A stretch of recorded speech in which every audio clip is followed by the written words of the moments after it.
Samar past and present executives or governors. 1902 to 1903, Julio Llorente. From 1903 to 1904, Segundo Singsun. 1904 to 1905, Eduardo Prieto. 1905 to 1907, George Carey. 1908 to 1910, Maximo Cinco. 1910 to 1916, Vicente Hasmenes. 1916 to 1922, Clodoaldo Lucero. 1922 to 1931, Juan Solce. 1932 to 1934, Felipe Abregu. 1934 to 1936, Pedro Artiche.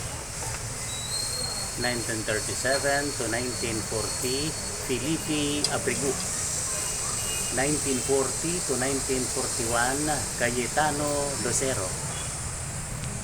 Antonio Savari, 1942.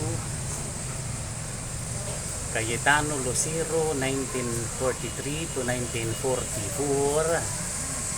Vicente Dira, 1944 to 1945. Gerardo Morero, 1945 to 1946.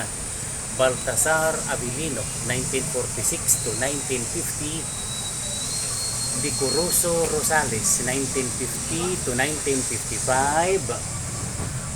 Fernando Veloso, 1955 to 1960. Vicente Valle, 1960 to 1963.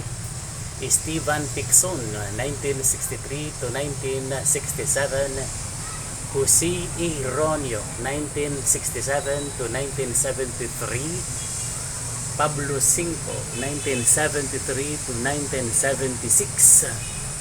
Tomas O. Recalde, 1976 to 1986. Antonio Makasait Bulastig, 1986 to 1995. Jose E. Ronio, 1995 to 2001. Milagrosa T. Tan, 2001 to 2010. Sherry Ann T. Tan, 2010 to 2019. Again, Milagrosa T. Tan, July 2019 to November 2019. And Reynolds Michael Tan, November 30, 2019 to June 30, 2022. And the present governor, Honorable Sherry Ann T. Tan, July 1, 2022, and she is now the incumbent governor of the province of Samar. So guys, mga ka-News Watch, asya ini ang mga naging na gobernador na probinsya na Samar. Ini Zaldi Kabani Gabiana Habaan and Samar News Watch.